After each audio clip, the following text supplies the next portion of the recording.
Welcome to the opening night of our 8th annual Theodore Roosevelt Public Humanities Symposium here on the campus of Dickinson State University. We're absolutely thrilled that this is the 8th time that we have gathered people from not just North Dakota but from around the country and to a certain extent from around the world to examine the life and the character and the achievement and the legacy of the 26th President of the United States. So welcome. My name is Jenkinson. I'll be the moderator of this symposium. We want to get started right away tonight. But before I introduce our President, D.C. Coston, to welcome you, I want to tell you why the cake is here. This happens to be, by the merest of coincidences, the second anniversary of the launch of our digital library and website. So 2 years ago, on November 14th, we launched our website, which has gotten rave reviews. In fact, we have risen in the Google world until when you make a routine search for Theodore Roosevelt, it frequently comes up at theodorerooseveltcenter.org. And we are finding that scholars and biographers are using our site for their own research, and they are acknowledging us in their footnotes and acknowledging us in their acknowledgments. And NFL Films has come to us, NPR. We are beginning to get a national and international buzz for the hard work that we have been doing. You know, our goal, as I'm sure you know, is to digitize absolutely everything that can be called Rooseveltiana, and that probably is several million documents. And we already have in hand digital scans of 1 million documents, and we are slowly, as fast as we can, but slowly providing the metadata and posting them on our site. And so if you haven't ever had a chance to go to theodorerooseveltcenter.org, please do. It's free. It's extraordinarily user-friendly. It bears no relation to healthcare.gov. It works, and it's free. And you don't lose your current coverage of Theodore Roosevelt. So do that. But this is the second anniversary, and so Elena Stickle of our staff will show you the cake. It has Theodore Roosevelt's face on it. And I thought, just to warm us up, we should sing happy birthday to our website, don't you think? So here we go. Happy birthday to you. Happy birthday to you. Happy birthday, theodorerooseveltcenter.org. Happy birthday to you. Cool. And so, thank you, Elena. And so after the lecture tonight, there will be a reception out in the hallway, and we will have this cake. And if you give us $1 million for the Roosevelt Center, you can take whatever piece of the cake you want, which I think is sort of a fair bargain. As you know, the state legislature of North Dakota, in the session just passed, provided a $15 million challenge grant to Dickinson State University and the Theodore Roosevelt Center. If we raise $3 million, they will match it with 12, and we will have that extraordinarily wonderful pile of money to create a freestanding Theodore Roosevelt Center in western North Dakota, which will join other presidential libraries and museums, and we just couldn't be more pleased. So I know some of you have oil, and it's not that we would ask for your oil well, but if you have two, it seems like you should share. Or even if you want to give us every 7th pump on your pump jack, we would be thrilled to take it. But we're very serious. We have a fairly urgent need to raise $3 million in the next 15 months to match this really marvelous grant that we have received from the state of North Dakota. So if you're interested in helping to make this dream come true in small ways or large, please see Dr. Coston or Sharon Kilzer or me or anyone from our staff over the next couple of days. And now to welcome you to the campus of Dickinson State University is the president of this institution, Dr. D.C. Coston.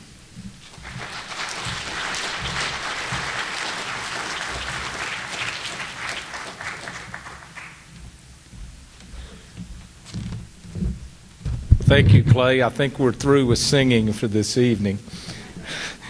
Welcome to Dickinson State, and welcome to the symposium. This is certainly an event that we look forward to each and every year, and truly is a highlight on our calendar.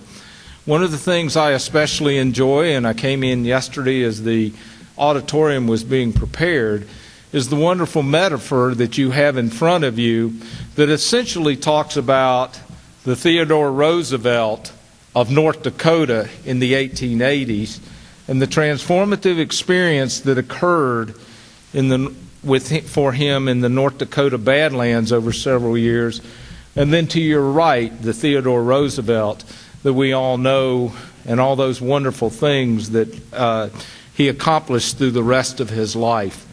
It is very fitting that he continues to cast a huge shadow on our society, indeed the world, but especially the U.S. society. And what a wonderful topic this year of celebrating Roosevelt and culture. But not only does Mr. Roosevelt cast a huge shadow on the United States and all sorts of things that we encounter every day, he casts a great shadow on this institution. One of the things that we have here is the Theodore Roosevelt Honors Leadership Program, where outstanding students from this region come. They do their normal academic work, but they have a number of additional experiences. I had the privilege of teaching a class last spring of 21 of those students, and what a challenge it was and what an experience it was to get to know them. I'd like to ask, I know a lot of the TR scholars are here. I thought I was taking roll for my class when I was standing out in the hall. I'd like for all the TR scholars, please stand.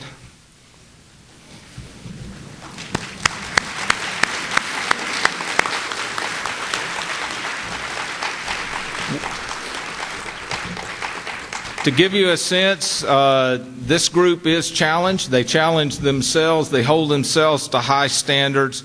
Many of them are intercollegiate athletes. I can tell you, looking across this group, there are several of them who earned All-American honors in their competition as well as All-American or All-American academic honors. Students that came out of this program last year, or in the last couple of years, we have students who have gone on to Rice, Baylor, Johns Hopkins, University of Minnesota, as well as University of North Dakota and North Dakota State University, all to continued education, being in professional or graduate school, all with scholarships and fellowships. These truly are outstanding students and worthy of being called Theodore Roosevelt Honors Leadership students. We also celebrate Roosevelt each and every day through the activities of the Theodore Roosevelt Center. Clay is the central scholar in that activity. I would report to you that we have recently completed the funding for an endowed chair in Theodore Roosevelt Studies, which will be the first endowed chair in Theodore Roosevelt Studies in the United States. And as that endowment matures, we will be looking at engaging an outstanding scholar to come and be part of our community. Through the center, Clay talked about the central piece, the digitizing project. We'll talk a little more tomorrow, but as you were here for the symposium during coffee breaks and other time, there'll be a couple of iPads set up out front, and if you've never been there, somebody's going to grab you and make you go and have a look. It truly is a fascinating and wonderful thing, and you will have a chance to explore it.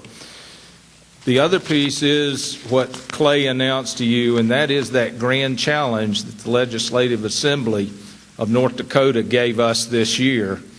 Truly as audacious as Mr. Roosevelt himself, to create in western North Dakota a Theodore Roosevelt Center.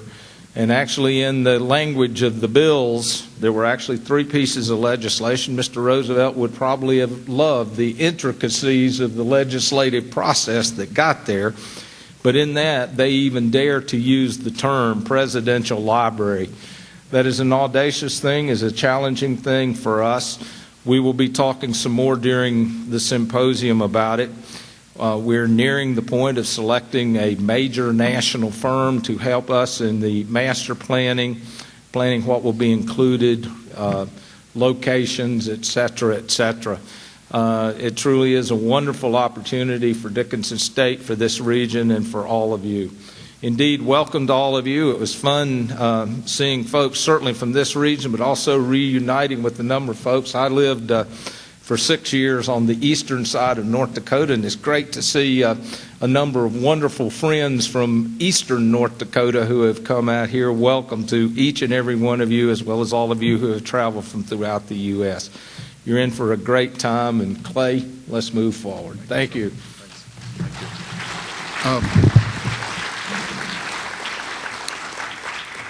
So just a couple of quick things before we begin. I want to thank our sponsors. You see them in your program, but the principal sponsors of this event are the Dickinson State University Alumni Foundation, and we thank them for their generosity. The North Dakota Humanities Council, in fact, they have funded every one of our 8 public humanities symposiums on Roosevelt, and of course, Dickinson. And Dennis Johnson, the mayor, is with us tonight. We appreciate the support of the city of Dickinson for this extraordinary thing we do each year. We're being streamed live, and so there are people around the state and around the country who are tuning in to the proceedings here. And we also record everything on HD, and they're archived on our website, theodorerooseveltcenter.org. So thanks again to the city of Dickinson, the North Dakota Humanities Council, and the Dickinson State University Alumni Foundation. And then finally, before we begin tonight's lecture, let me urge you to come tomorrow night. Tomorrow night, you're in for one of the great joys that we've ever been able to present here on the campus of DSU for the Roosevelt Symposium. Hal Cannon is with us tonight. He'll be lecturing tomorrow morning. He's the founding director of the Western Folklife Center in Elko, Nevada, and he's the creator of the nationally and internationally famous cowboy poetry gathering that occurs at the end of January and the beginning of February every year. My mother's in the audience tonight. I think we've been 10 times to the cowboy poetry gathering in Elko, and it is one of the great American experiences, and it explores the many different strains from Australia and Scotland and the Anglo-Saxon world and France and South America that produced cowboy folklore, cowboy literature, cowboy poetry, cowboy song. And Hal Cannon agreed to come not only to give the lecture tomorrow morning, but to perform tomorrow night with his banjo and his guitar, and he'll be doing his own songs. Who knows exactly what he'll be doing, but I've heard him many times, and it's just such a wonderful evening. It's like a prairie home companion in ranch land. It has that feel, and it's just absolutely marvelous. So please come tomorrow night, bring your friends. We'd be thrilled to have you here. Now, to introduce our keynote speech, remember the theme this year is Theodore Roosevelt and American Culture. In fact, it's the theme of this year and next year because it's such a broad topic. But to introduce our keynote speaker is one of our TR Honors students, Jamie Harrington of Broadus, Montana. Jamie?